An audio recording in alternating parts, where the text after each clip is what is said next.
नमस्कार साथियों, मैं योगेश जोशी और हमने डेली करंट अफेयर्स सीरीज चालू की थी जिसमें कि हम जो रोजाना के जो करंट अफेयर्स है उनके जो इम्पोर्टेंट पॉइंट है उनको इस क्लास में हम डिस्कस करते हैं।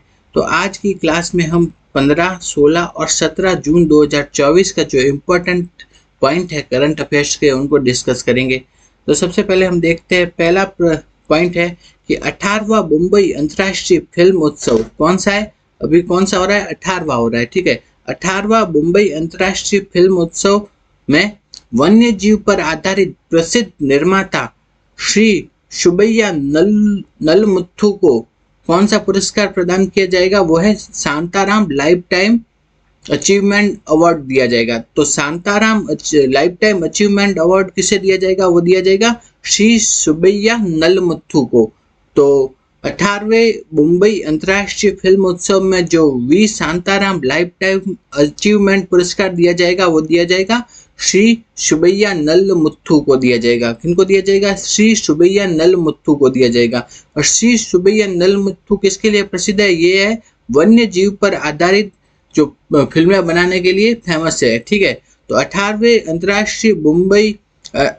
मुंबई अंतर्राष्ट्रीय फिल्म महोत्सव में जो V Shantaram lifetime achievement award दिया जाएगा वो दिया जाएगा सुब्बैया नलमुथु को दिया जाएगा। और ये सुब्बैया नलमुथु जी किसके लिए प्रसिद्ध है? ये है वन्य जीव पर आधारित फिल्में बनाने के लिए प्रसिद्ध है। नेक्स्ट हम अगला देखते हैं कि नवीन तथा नवीकरणीय ऊर्जा मंत्रालय कौन सा है? नवीन तथा नवीकरणीय ऊर्जा मंत्रालय, उन्होंने 15 जून 2024 को क्या मनाया? वैश्विक पवन दिवस का आयोजन किया। तो वैश्विक पवन दिवस या ग्लोबल पवन दिवस है, उसका आयोजन कब हुआ? वो हुआ 15 जून 2024 को हुआ। और ये किसने करवाया? ये करवाया नवीन और नवीकरणीय ऊर्जा मंत्रालय ने। कब करवाया? 15 जून 2024 को वैश्विक पवन ऊर्जा दिवस, ठीक है। तो इस दिवस के अंतर्गत क्या क्या लक्ष्य रखे गए वो देख लेते हैं। तो इसके अंतर्गत लक्ष्य रखा गया कि 2030 तक कितना? 500 गीगावाट अक्षय ऊर्जा का उत्पादन करना है। तो 2030 तक कितना है? 500 गीगावाट अक्षय ऊर्जा का उत्पादन करना है। और 2070 तक शून्य कार्बन उत्सर्जन वाली ऊर्जा प्राप्त कर लेनी है। तो जो 15 जून 2024 को क्या मनाया गया? वैश्विक पवन ऊर्जा दिवस मनाया गया। उस वैश्विक पवन ऊर्जा दिवस के अंतर्गत क्या लक्ष्य रखा गया कि 2030 तक तो क्या कर लेना है? 500 गीगावाट अक्षय ऊर्जा का उत्पादन कर लेना है। और 2070 तक क्या कर लेना है कि शून्य कार्बन उत्सर्जन वाली ऊर्जा प्राप्त कर लेनी है। तो ये लक्ष्य रखे गए वैश्विक पवन ऊर्जा दिवस के तहत 15 जून 2024 को। आगे हम देखते हैं अगला, वर्तमान में पवन ऊर्जा की स्थिति क्या है देश की।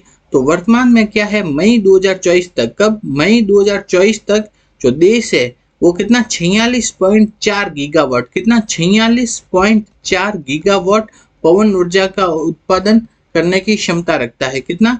46.4 गीगावाट पवन ऊर्जा उत्पादन क्षमता है। कितनी? मई 2024 तक भारत की पवन ऊर्जा उत्पादन क्षमता कितनी है? वह 46.4 गीगावाट की है। और जो पवन ऊर्जा के मामले में देश का पूरे विश्व में स्थान कौन सा है? वो है चौथा स्थान है। तो वर्तमान में जो पवन ऊर्जा की स्थिति क्या है कि मई 2024 तक जो भारत की पवन ऊर्जा स्थिति है कि भारत कितना है? 46.4, कितना? 46.4 गीगावाट पवन ऊर्जा उत्पादन क्षमता है भारत की। और पूरे विश्व में भारत का पवन ऊर्जा के मामले में स्थान है वह है चौथा। आगे हम देखते हैं अगला कि जो कच्छ है, कच्छ गुजरात है, कच्छ के जो स्मृति वन है, कच्छ में क्या है? स्मृति वन एक संग्रहालय है जिसमें कि 2001 के जो भूकंप आया था उसमें जो जिन व्यक्तियों की जान गंवाई थी उनकी स्मृतियों को संजोया गया है। तो स्मृति वन क्या है? एक संग्रहालय है जिसमें कि 2001 के जो भूकंप में जान गंवाने वाले व्यक्तियों की स्मृतियों को संजाया गया है, ठीक है। तो कच्छ के जो स्मृति वन है ना, उसको प्रतिष्ठित world selection for the prix Versailles museum 2024 में स्थान दिया गया है। तो ये इंपॉर्टेंट है प्रश्न, ये आने की पूरी संभावना है अभी आने वाले एग्जामों में कि world selection for the prix Versailles museum 2024, ठीक है। इसमें भारत के किस स्थान को, भारत के किस जगह को सेलेक्ट किया गया या किस जगह को स्थान मिला है वो मिला है कच्छ के स्मृति वन में। और कच्छ का स्मृति वन क्या है कि 2001 का जो भूकंप आया था भुज में, ठीक है, तो उसमें जो जिन व्यक्तियों की जान गई थी उनकी स्मृतियों को संजोया जाने वाला एक संग्रहालय है, ठीक है। तो ये इंपॉर्टेंट है, पूछा जाएगा आने वाले एग्जाम में कि क्या है world selection for Prix Versailles museum 2024 में भारत के किस स्थान को जगह मिली है, ठीक है, तो वो है स्मृति वन जो कि कच्छ में है। नेक्स्ट हम देखते हैं प्रधानमंत्री श्री नरेंद्र मोदी 18 जून 2024 को पीएम किसान योजना की 17वीं किस्त जारी करेंगे, जिसमें कि 9.26 करोड़ से अधिक किसानों को 20,000 करोड़ रुपए से अधिक का लाभ मिलेगा। तो जो पीएम मोदी है वो पीएम किसान योजना की कौन सी किस्त जारी करेंगे, वह है 17, ठीक है।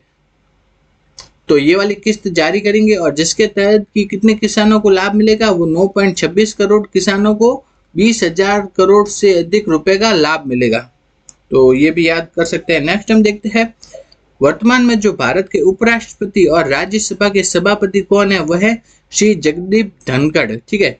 तो वर्तमान में भारत के उपराष्ट्रपति और राज्यसभा के सभापति कौन है, वह है श्री जगदीप धनखड़। उन्होंने क्या किया, संसद भवन में नवनिर्मित प्रेरणा स्थल, क्या है, प्रेरणा स्थल का उद्घाटन किया। तो संसद भवन में एक नवनिर्मित निर्माण हुआ है, क्या नाम है, प्रेरणा स्थल। उसका उद्घाटन किन्होंने किया, वो किया श्री जगदीप धनखड़ जी ने किया। और इस प्रेरणा स्थल में क्या है, वह है प्रतिष्ठित नेताओं और स्वतंत्रता सेनानियों की प्रतिमाएं लगी गई है, जो कि पहले पुराने संसद भवन के विभिन्न परिसरों में लगी हुई थी, ठीक है। तो प्रेरणा स्थल में क्या है, प्रतिष्ठित नेताओं और स्वतंत्रता सेनानियों की प्रतिमाएं लगी है। और इसका जो उद्घाटन का काम किया था वो किन्होंने किया था, श्री जगदीप धनखड़ जी ने। नेक्स्ट हम देखते हैं राजस्थान का कुछ करंट अफेयर्स जो सूचस ई बुलेटिन में दिया गया है कि भारत में क्या है, 3 नए आपराधिक कानून लागू होने वाले हैं। कब से, 1 जुलाई 2024 से लागू होने वाले हैं। तो भारत में 3 नए आपराधिक कानून कब से लागू होंगे, 1 जुलाई 2024 से लागू होंगे। और 150 साल पुरानी दंड संहिता में कुछ बदलाव होंगे, ठीक है।